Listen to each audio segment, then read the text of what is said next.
नमस्कार। BSc part second के इस ग्रुप में आप सभी का स्वागत है, अभिनंदन है। हमारा यह दूसरा वीडियो है जिसके बारे में आज हम अध्ययन करेंगे।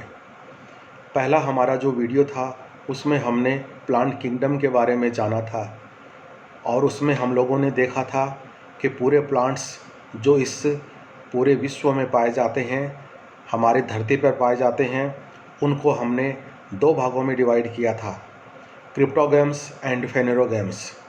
क्रिप्टोगेम्स के अंदर हम लोगों ने कहा था कि जो पुष्पीय पादप होते हैं जिनके अंदर फ्लावर्स आते हैं, नहीं आते हैं, नॉन फ्लावरिंग प्लांट्स, और दूसरे थे हमारे फेनेरोगेम्स जिसमें हमने कहा था जिनमें फ्लावर्स आते हैं, पुष्पीय पादप। मेन डिफरेंस ये हुआ कि जो क्रिप्टोगेम्स थे उनमें बीजों का निर्माण नहीं होता है और जो फेनेरोगेम्स हैं उनमें बीजों का निर्माण होता है। अब हमें ये देखना है कि क्रिप्टोगेम्स के बारे में आप लोग फर्स्ट ईयर के बारे में फर्स्ट ईयर में आप अध्ययन कर चुके हो। एल्गी के बारे में, फंजाई के बारे में, बैक्टीरिया के बारे में, ब्रायोफाइटा के बारे में, टेरिडोफाइटा के बारे में, एंड इवन फेनेरोगेम्स के अंदर आप जिम्नोस्पर्म के बारे में भी अध्ययन कर चुके हो। अब हम चलेंगे हमारे सेकेंड ईयर के पेपर के अंदर, जिसके बारे में मैं आपको जानकारी इस वीडियो के माध्यम से देना चाहूँगा। मैं doctor Sher Mohammad, head department of botany, जो आपको बीएससी पार्ट सेकंड का जो हमारा सेकंड पेपर है, anatomy, economic botany and ethnobotany, उसके बारे में हम लोग अध्ययन करेंगे।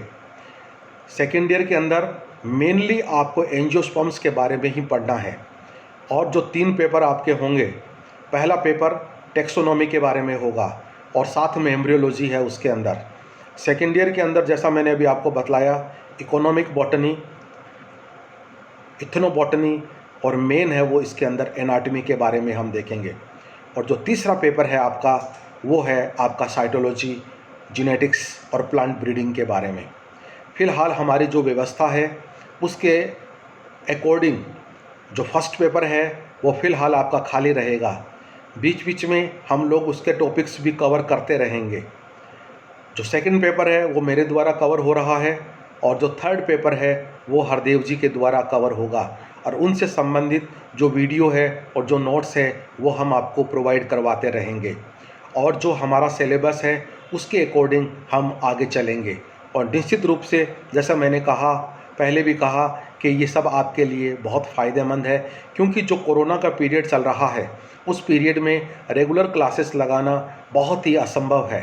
इसलिए हमें अपना सिलेबस कवर करना पड़ेगा और उसी के अकॉर्डिंग हम लोग unit first, second, third, fourth और फिफ्थ इस तरह से हम कवर करते हुए आगे की तरफ चलेंगे। और आप बिल्कुल सीक्वेंस में इन सब चीज़ों को देखते रहिए। हम जो भी मैटर प्रोवाइड करवाएंगे उसके ऊपर यूनिट वाइज हम लोग मेंशन करते रहेंगे, इसलिए बिल्कुल से भी कंफ्यूज्ड होने की आवश्यकता नहीं है। और जो भी आपको अगर कोई प्रॉब्लम्स आती है, आप हमारे पर्सनल नंबर पर हमसे कांटेक्ट कर सकते हो और निश्चित रूप से हम उसमें सुधार करने की कोशिश करेंगे। जो सिलेबस है आपका, जैसा मैंने आपसे कहा, 5 यूनिट्स में डिवाइडेड है और यहाँ पर हम यूनिट वाइज बात करेंगे। पहले हम इस वीडियो के माध्यम से जो बात करूँगा उसमें हम केवल पहली यूनिट के बारे में बात करेंगे। और पहली जो यूनिट है आपकी, उसमें मुख्य रूप से हम लोग टिश्यूज़ के बारे में बात करेंगे। टिश्यूज़ का मतलब जैसे उत्तक होते हैं, उत्तक क्या होते हैं, इनके बारे में हम आगे चलकर बात करेंगे। उत्तक कितने प्रकार के होते हैं, जैसा कि हम जानते हैं, एक वो उत्तक होते हैं जिनमें विभाजन करने की क्षमता पाई जाती है, एक वो उत्तक होते हैं जिनमें विभाजन नहीं, वो दूसरे महत्वपूर्ण कार्य करते हैं। जैसा कि हम जानते हैं, हमारे घर के अंदर जो भी व्यक्ति होते हैं, एक कमाने वाला होता है, बाकी लोग घर के अंदर दूसरे काम करने वाले होते हैं।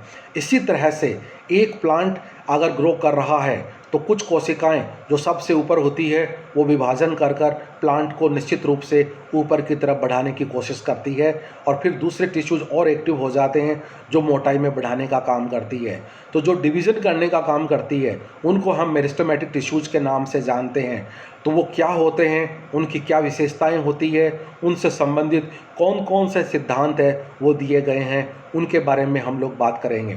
और उसके बाद में जो दूसरे टिश्यूज़ है, जो प्लांट को जीवित रखने के लिए जो बाकी क्रियाएं होती है, उनके बारे में हम बात करेंगे, जैसे भोजन को बनाना, भोजन को स्टोर करना और दूसरी चीज़ें, पानी को पूरे प्लांट में पहुंचाना, भोजन को पूरे प्लांट में पहुंचाना।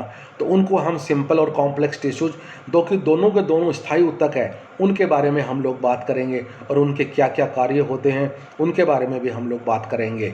और आगे चल के जो टॉपिक आपके आएगा वो विशेष प्रकार के जो सेक्रेटरी टिश्यूज होते हैं।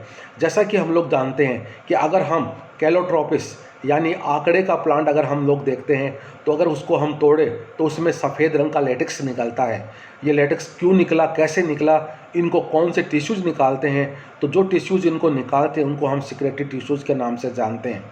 हमारे घरों में तुलसी का पौधा लगता है, एक विशेष प्रकार की स्मेल है वो हमें आती है। वो स्मेल किन से आती है, उनको भी जो उनसे एरोमेटिक ऑयल निकलता है जिससे हमें स्मेल आती है, वो भी सेक्रेटरी टिश्यूज है, वो ये काम करते हैं। और लास्ट में चलकर हम इनका सारांश पढ़ेंगे जिनको हम टिश्यूज सिस्टम के नाम से जानते हैं। तो डियर फ्रेंड्स, हमारी शुरुआत होगी टिश्यूज से कि आखिर टिश्यूज क्या होते हैं। हम जानते हैं कि सबसे छोटी इकाई, भले ही वो प्लांट्स की हो और भले ही वो एनिमल्स की हो, कोशिका होती है। कोशिकाएं आपस में मिलकर टिश्यूज बनाती है, टिश्यूज आपस में मिलकर ऑर्गन्स बनाते हैं और ऑर्गन्स मिलकर पूरे सिस्टम का निर्माण करती है। बहुत सी इजीली थ्योरी है, ये हम लोग बहुत छोटी क्लासेस से हम लोग जान रहे हैं। तो सेल्स क्या होती है ये आप लोग पढ़कर आए हुए हैं, फिर भी आपको सेकेंड ईयर के अंदर भी जो आपका तीसरा पेपर है उसके अंदर सेल्स के बारे में पढ़ने का मिलेगा। और सेल्स के बाद में बहुत सारे सेल्स मिलकर टिश्यू का निर्माण करती है। पत्ती है, स्टेम है, रूट है, उसके बाद में फ्रूट्स आते हैं, फ्लावर्स आते हैं, उससे पहले ये सब चीज़ें हैं वो टिश्यूज, और उसके बाद ऑर्गन्स हैं, और ऑर्गन्स मिलकर एक पूरा सिस्टम बनाते हैं जिसको पूरा प्लांट है वो लोग हम जानते हैं। तो ये एक हमारा सीक्वेंस है जिसके बारे में हम सभी बहुत अच्छी तरह से परिचित हैं। एक प्लांट हमारे सामने कैसे आता है, अभी बरसात का मौसम चल रहा है, बहुत अच्छे से हम लोग जान रहे हैं। पूरा कैंपस हमारा ग्रीन ग्रीन नज़र आ रहा है, चारों तरफ हमें हरियाली नज़र आ रही है और बहुत अच्छा लग रहा है। ये कैसे हुआ, क्यों हुआ, इसके पीछे कारण क्या है, ये सब चीज़ें हैं वो लोग हम लोग यहाँ पर जानने का प्रयास करेंगे। उससे पहले हमें, जैसा कि मैं अभी आपको बतला रहा था, ऊतक या टिश्यूज क्या होते हैं, और जैसे कि मैंने अभी आपको बतलाया कि कोशिकाओं का एक समूह है, एक समान होमोजीनियस कोशिकाओं का जो एक समूह होता है, उस समूह को हम टिश्यू के नाम से जानते हैं, जो आकार रचना में एक समान होते हैं और वो विशेष कार्य के लिए होते हैं। बहुत ही इजीली जो परिभाषा है वो है, और जैसा कि इसमें लिखा गया है, ये एक फ्रांसीसी शब्द जिसको कि वोविन के नाम से जानते हैं, यानी बुनना। तो बहुत सारे सेल्स मिलकर एक बुनने का काम करती है, एक ऑर्गन बनाने का काम करती है, और बहुत सारे ऑर्गन्स आपस में मिलकर एक सिस्टम बनाते हैं। तो ये है वो हमारे ऊतक की परिभाषा हुई। डियर फ्रेंड्स, अभी जो मैं बात कर रहा था कि बरसात के बाद में बहुत सारे प्लांट्स हमारे सामने आ जाते हैं और बहुत पूरा का पूरा कैंपस है वो हमें ग्रीन नज़र आने लग जाता है। ऐसा कैसे हुआ, क्यों हुआ? हम जानते हैं कि बरसात होती है, पानी मिलता है, और पानी मिलने के कारण से ज़मीन के नीचे जो बीज पड़े हुए हैं, सीड्स रहे हैं, वो सीड्स कहाँ से आए? वो पिछले साल बने होंगे, उससे पिछले साल बने होंगे, उससे पिछले साल बने होंगे, 3, 4, 5 इवन 10 साल तक के बीज उस ज़मीन के नीचे अंदर पड़े हुए होते हैं। क्योंकि प्रत्येक प्लांट के बीज को अंकुरण के लिए, जर्मिनेशन के लिए टाइम पीरियड की आवश्यकता होती है, और ये टाइम पीरियड अलग अलग पौधों के लिए अलग अलग हो सकता है। और उसी क्रम के अंदर पिछले साल वाला भी जर्मिनेट हो सकता है, उससे पहले वाला भी जर्मिनेट हो सकता है। तो वो जो बीज ज़मीन के नीचे पड़े हुए हैं वो बीज जर्मिनेट होकर हम लोगों के सामने आते हैं। कैसे हुआ? फिर वही बात, पानी जब ज़मीन के नीचे जाता है तो बीज पहली प्रोसेस करता है, और वो पहली प्रोसेस को हम कहते हैं, सिंपल सी लैंग्वेज में अगर जब हम कहेंगे, पानी को अवशोषित करने का काम करता है। और हमारी लैंग्वेज में, बॉटनी की लैंग्वेज में हम ये कहेंगे इम्बाइबिशन। इम्बाइबिशन, आप इसको इम्बिबिशन भी बोल सकते हो। पानी को सोखने का काम करता है, और सोखने के बाद में उस सीड के अंदर जो एम्ब्रियो बैठा हुआ है वो पानी को, जब पानी उसके पास में जाता है तो जो रेस्टिंग पीरियड में होता है एम्ब्रियो, जैसे कि हम कह सकते हैं वो सो रहा है, और सोने के समय अगर उसके पास पानी पहुंचा तो उसकी नींद टूटती है। और नींद टूटने का मतलब ये हुआ कि वो एक्टिव हो जाता है, और एक्टिव होने का मतलब ये हुआ उसकी क्रियाशीलताएँ शुरू हो जाती है। कहने का मतलब ये हुआ कि उसके अंदर विभाजन प्रारंभ हो जाता है। जो एम्ब्रियो होता है, दूसरे शब्दों में हम उसको जाइगोट के नाम से जानते हैं। जाइगोट एक सेल वाला होता है। जब डिवीजन प्रारंभ होता है तो 2 सेल बनेंगे, 2 से 4, 8, 16, 32, 64, इस तरह से वो मल्टी सेलुलर होता चला जाता है। और इसके साथ ही एंजाइमेटिक एक्टिविटीज़, एंजाइम्स की क्रियाशीलता भी शुरू हो जाती है, जो इस पूरे प्रोसेस को कंट्रोल करने का काम करती है। जब बहुत वो मल्टी सेलुलर हो जाता है तो उसमें सेल्स का इनलार्जमेंट, कोशिकाओं का साइज में बढ़ना, और उसके साथ साथ डिफ्रेंशिएशन, विभेदन, कौन सी कोशिकाएँ क्या काम करेगी, तो उसके आधार पर हम कहते हैं रेडिकल और प्लूम्यूल। एक पार्ट रेडिकल को बनाता है और एक पार्ट प्लूम्यूल को बनाता है। जो रेडिकल बनता है वो रूट को निर्माण करता है, और जो प्लूम्यूल बनता है वो जो शूट, और शूट बाद में स्टेम और लीफ में कन्वर्ट हो जाता है। इसका मतलब ये हुआ कि उसके अंदर लगातार विभाजन चल रहा है, और विभाजन करने वाले पार्ट या टिश्यूज को हम मेरिस्टेमेटिक टिश्यूज के नाम से जानते हैं। लगातार विभाजन करके जो मल्टी सेलुलर बन रहा है, उसके पश्चात जो कोशिकाएं ऊपर की तरफ जा रही है उनमें लगातार विभाजन हो रहा है, लेकिन जो कोशिकाएं नीचे बन के नई नई बन के आ रही है, वो प्लांट को सर्वाइव करने के लिए, जीवित रखने के लिए दूसरे कार्य उनको करने पड़ते हैं, और उन टिश्यूज को हम कहते हैं परमानेंट टिश्यूज। डियर फ्रेंड्स, इस पर्टिकुलर टॉपिक में हम लोग मेरिस्टेमेटिक टिश्यूज के बारे में पढ़ेंगे, जिनके अंदर विभाजन की प्रक्रिया हो रही है। तो आज का जो हमारा टॉपिक है वो मेरिस्टेमेटिक टिश्यूज के बारे में है, जिनमें लगातार विभाजन की प्रक्रिया है चल रही है, उसके बारे में हम लोग पढ़ेंगे। जैसा कि बार बार मैं रिपीट कर रहा हूँ, मेरिस्टेमेटिक या विभज्योति के ऊतक वे होते हैं जिनमें विभाजन करने की कैपेसिटी होती है। तभी एक छोटा सा पौधा विशालकाय पौधे के रूप में हमारे सामने आ जाता है।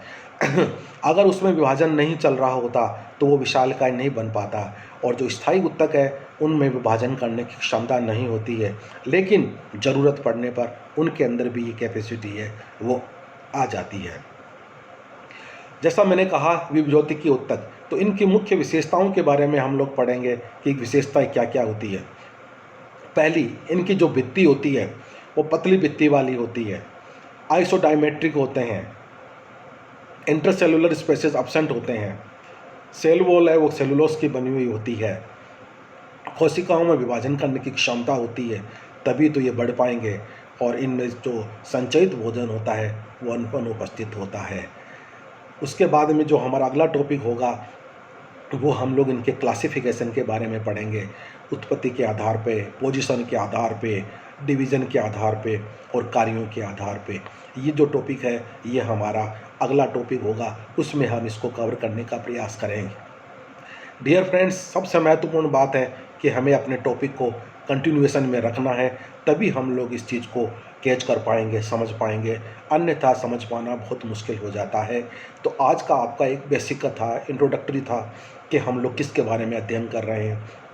हम लोग मेरिस्टेमेटिक टिश्यूज़ के बारे में अध्ययन कर रहे हैं, जिनमें विभाजन करने की कैपेसिटी है वो पाई जाती है। बहुत बहुत धन्यवाद, शुक्रिया।